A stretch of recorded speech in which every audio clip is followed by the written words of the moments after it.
जय हिंद सभी को। इस वीडियो में जो हम बात करने जा रहे हैं पीओके के बारे में बात करने जा रहे हैं, यानी कि पाक ऑक्यूपाइड कश्मीर, यानी कि जो हिस्सा भारत में जम्मू और कश्मीर का है वो पाकिस्तान ने जो अधिकृत कर रखा है, यानी कि उस पर अपना हिस्सा जमा रखा है, उसी के बारे में कंप्लीट उसकी जानकारी देंगे। जो पिछली डिटेल है कैसे कैसे ये बना और आगे जो है भारत उसे कभी होती है कोई भी आपका चेंज होता है तो कैसे वापस ले सकता है, किस तरीके से भारत उसे वापस ले सकता है। तो सबसे पहले बता दें आपको, जम्मू कश्मीर का जो क्षेत्रफल है टोटल वो है 2,22,000 स्क्वायर किलोमीटर, वर्ग किलोमीटर। ये आपका जम्मू कश्मीर का कंप्लीट का क्षेत्रफल है। यहां से आप काउंट करें पीओके, सीओके और जम्मू कश्मीर तीनों को मिला के। थोड़ा सा सीओके बता देते हैं। सीओके जो है ये चाइना ने आपका अधिकृत कर रखा है और पीओके पाकिस्तान ने। येलो जो है ये है आपका भारत का जम्मू कश्मीर जो अब है, ठीक है। अब जो है पीओके के पास आपका 30% क्षेत्रफल है, यानी कि लगभग बात करें तो 78,000 स्क्वायर किलोमीटर वो पीओके यानी कि पाकिस्तान के पास है। और बात करें 10% आपका चाइना के पास है, बचा हुआ 60% जम्मू कश्मीर का हिस्सा भारत के पास। अब पीओके बना कैसे, सबसे पहले उसकी बात कर लेते। बात है सन 1947 की, जब आपका भारत हमारा देश जो है आजाद हुआ था, तो ब्रिटिश गवर्नमेंट ने एक पैरामाउंट्री पॉलिसी निकाली थी। उस पॉलिसी में एक जो है 3 ऑप्शन दिए थे सभी राज्यों को। ये सभी पहले राज्य थे तो इन सभी को 3 ऑप्शन दिए गए थे। क्या ऑप्शन दिए गए थे, थोड़ा सा आपको पहले बता देते हैं। ये पहला ऑप्शन दिया कि आप क्या इंडिया में ऐड होना चाहते हैं। पहला ऑप्शन दिया इंडिया में ऐड होना चाहते हैं। दूसरा ऑप्शन दिया कि आप पाकिस्तान में ऐड होना चाहते हैं। और तीसरा ऑप्शन दिया कि आप इंडिपेंडेंट रहना चाहते हैं।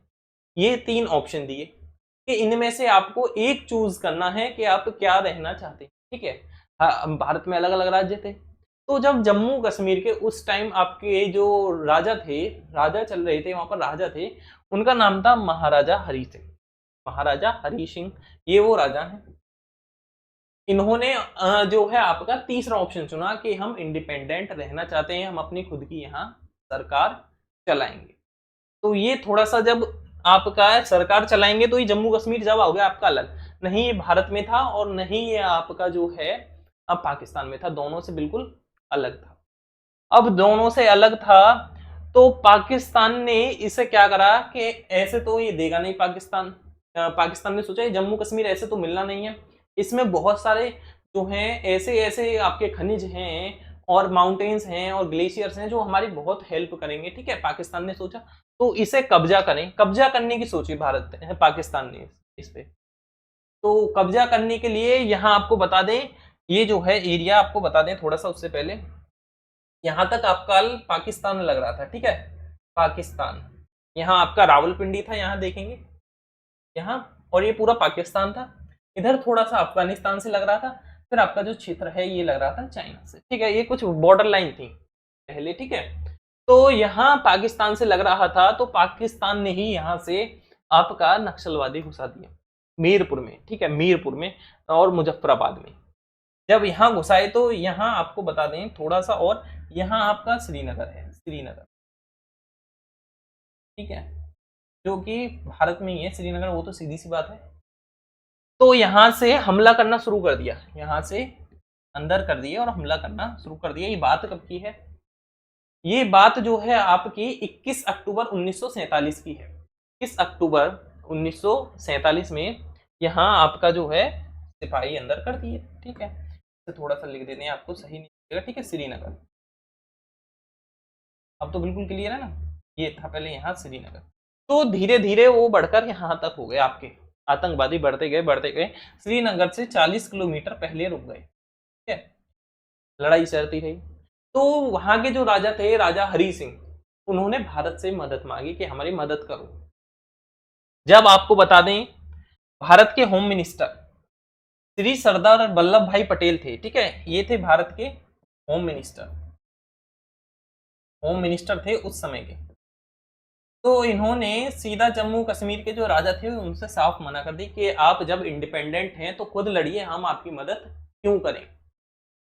तो उन्होंने बिल्कुल आपकी मना कर दी, लड़ाई चलती रही। लेकिन लेकिन बात जो है धीरे धीरे बढ़ती रही।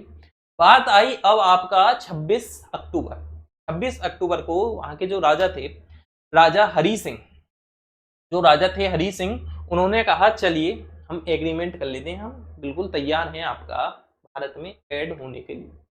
लेकिन उसमें आपकी 3 पॉलिसीज थी। 3 पॉलिसी क्या, कि हम ये सिर्फ 3 चीज ही आपका भारत से शेयर करेंगे।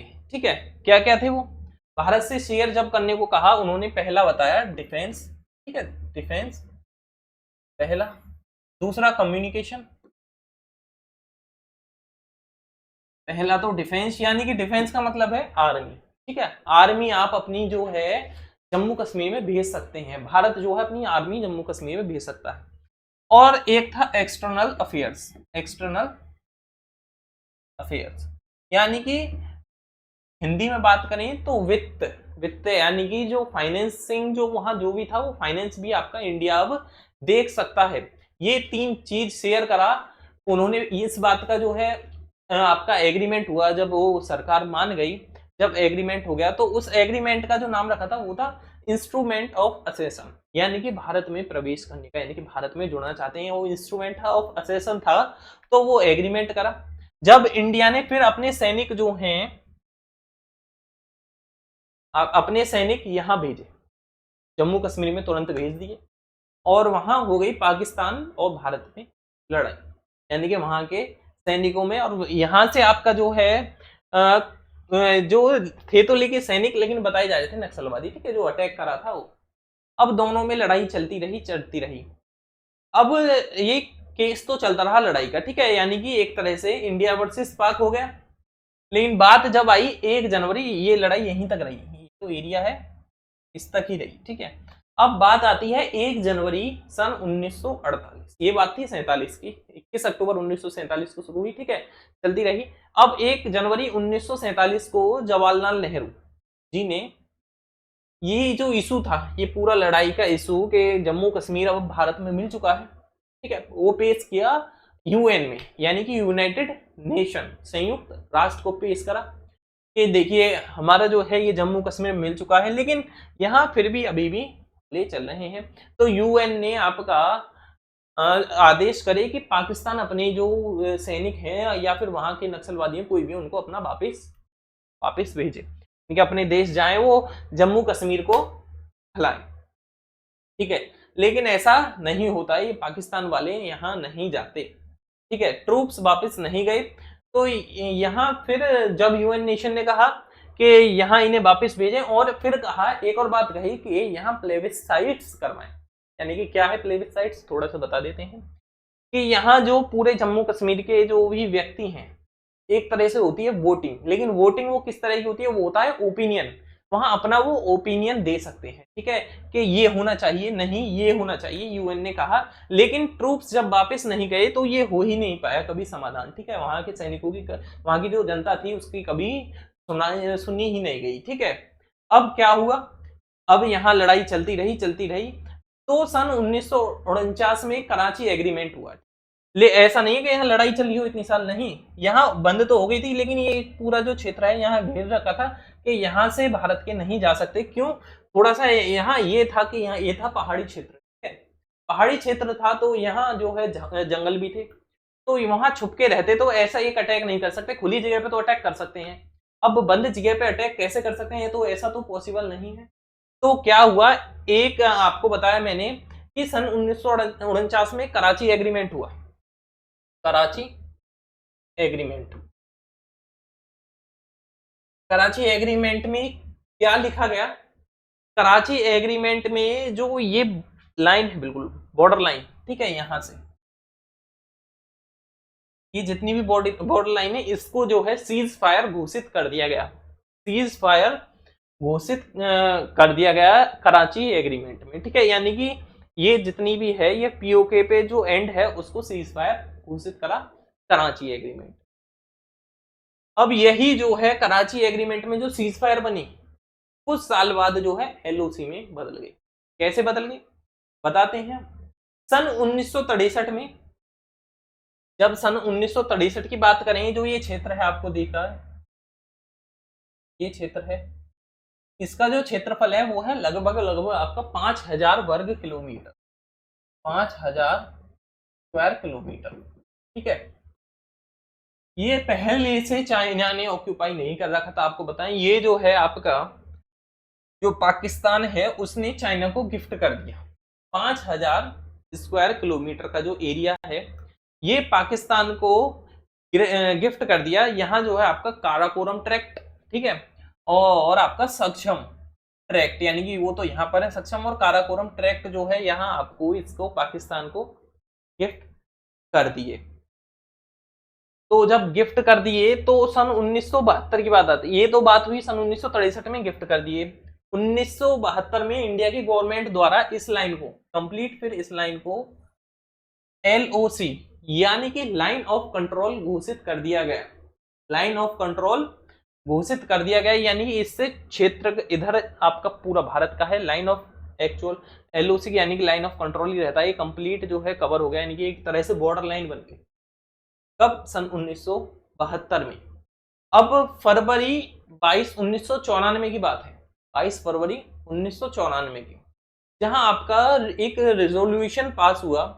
उसमें क्या कहा? उसमें बताया गया कि जम्मू कश्मीर जो है कंप्लीट भारत का हिस्सा है, जो UN में पास हुआ, भारत सरकार ने बताया, जिसमें कहा कि जो जम्मू कश्मीर है कंप्लीट आपका एक भारत का हिस्सा है, और इससे डिमांड करी गई कि ये जो यहाँ पाक का अधिकार है इसको वापस ले लें। ठीक है, ये इलीगली है, लेकिन लीगल नहीं है।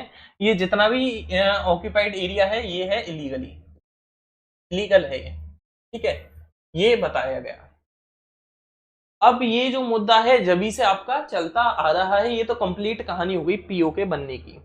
अब बात करें कि POK से आप भारत को क्या फायदा मिलेंगे, वो थोड़ी सी बात कर लेते हैं। ठीक है, POK से फायदा क्या क्या मिलेंगे, तो सबसे पहले बता देते हैं, आपको फायदा ही बता दें। ठीक है, देखिए फायदा इतने हैं, भारत की इकोनॉमी में 101% जो है ग्रोथ होगी। फायदे ऐसे हैं, थोड़ा सा बता दें। ये देखिए गिलगित बाल्टिस्तान, ठीक है, और ये मुजफ्फराबाद, और ये मीरपुर, ये जम्मू कश्मीर का ऐसा क्षेत्र है जहां बात करें मिनरल्स, मिनरल्स जो हैं भरपूर मात्रा में, मिनरल्स जो हैं आपके भरपूर मात्रा में है। जो पानी आप देख, पीने वाला पानी जो है 100% प्योर जो निकलता है वो जम्मू कश्मीर से ही निकलना होता है, शुरू होता है। ठीक है, पानी पानी जो है उसमें आप देखेंगे सबसे ज्यादा मिनरल यहीं से निकलते आते हैं, धीरे धीरे धीरे धीरे कम होते जाते हैं। ठीक है, वैसे ही पानी गंदा होता चला जाता है, आप देखेंगे। तो पानी भी सबसे शुद्ध यहीं मिलता है। दूसरा है यहाँ ग्लेशियर्स और माउंटेन्स, ठीक है, ग्लेशियर्स और माउंटेन्स। यहाँ जो है अब बात करें वर्ल्ड के जो सबसे लॉन्गेस्ट जो ग्लेशियर है वो आपके यहीं है POK में, जो लॉन्गेस्ट ग्लेशियर्स हैं वो POK में है। और क्या मिलेगा? और मिलेगी आपकी इलेक्ट्रिसिटी। इलेक्ट्रिसिटी क्यों? इलेक्ट्रिसिटी कैसे मिलेगी आपका? इन ग्लेशियर्स की वजह से। ग्लेशियर्स से जो है आपको जो है पानी मिलेगा, और उससे जो है यहाँ जो है आपका इलेक्ट्रिसिटी उससे प्रोवाइड करी जाएगी। और आपका जो है एक जो सबसे मेन रीजन है क्या है? POK से सिर्फ बता रहे हैं, POK से जो है आपके 4 देशों की सीमा लगती है। 4 देशों की कैसे है? पाकिस्तान पहला, पाक हो गया, दूसरा हो गया अफगानिस्तान, तीसरा हो गया चाइना, और एक आपका इंडिया है। तो ये एक छोटा सा आपका एरिया है और इससे 4 देशों की सीमा लगती है, ये एक बहुत बड़ा मेन रीजन है। ठीक है, तो ये है। अब बात करें वापिस कैसे ले सकते हैं। देखिए यहाँ अगर आपका खुला हुआ क्षेत्र होता तो यहाँ आपका वॉर करने में प्रॉब्लम नहीं आती, लेकिन ये हिली एरिया है, यहाँ पहाड़ हैं, आपका ग्लेशियर्स हैं, माउंटेन्स हैं, और आपका यहाँ पहाड़ भी कैसे हैं? बर्फ वाले। तो यहाँ जो है ऐसा तो नहीं है कि लड़कर ले सकें। एक तरीका ये है कि अगर आगे कभी पाकिस्तान और जो भारत में लड़ाई छिड़ती, जब हम यहाँ लेने के पूरे कंप्लीट जो है आपके चांसेस हैं कि हाँ जब ले सकते हैं, जब पाकिस्तान भारत में लड़ाई हो। या दूसरा ये है जब वहाँ की जो रीजन्स है यानी कि रहने वाली पब्लिक है, जब वो कंप्लीटली डिमांड पे आ जाए, ठीक है, भारत में ऐड होना है, तब ये 100% है जब ले सकते हैं। वैसे लीगली तो इस टाइम बहुत मुश्किल है इसे लेना। बाकी आज की वीडियो में इतना ही रखेंगे। वीडियो अच्छी लगी हो तो लाइक जरूर करें और चैनल पर नए हो तो चैनल सब्सक्राइब जरूर करें और अपना ओपिनियन जरूर दें इस वीडियो के बारे में कैसी लगी। बाकी आज की वीडियो में इतना ही, और ऐसे ही लेटेस्ट जो मुद्दे हैं आपको हमारे चैनल पर मिलते रहेंगे। चैनल को सब्सक्राइब जरूर करें।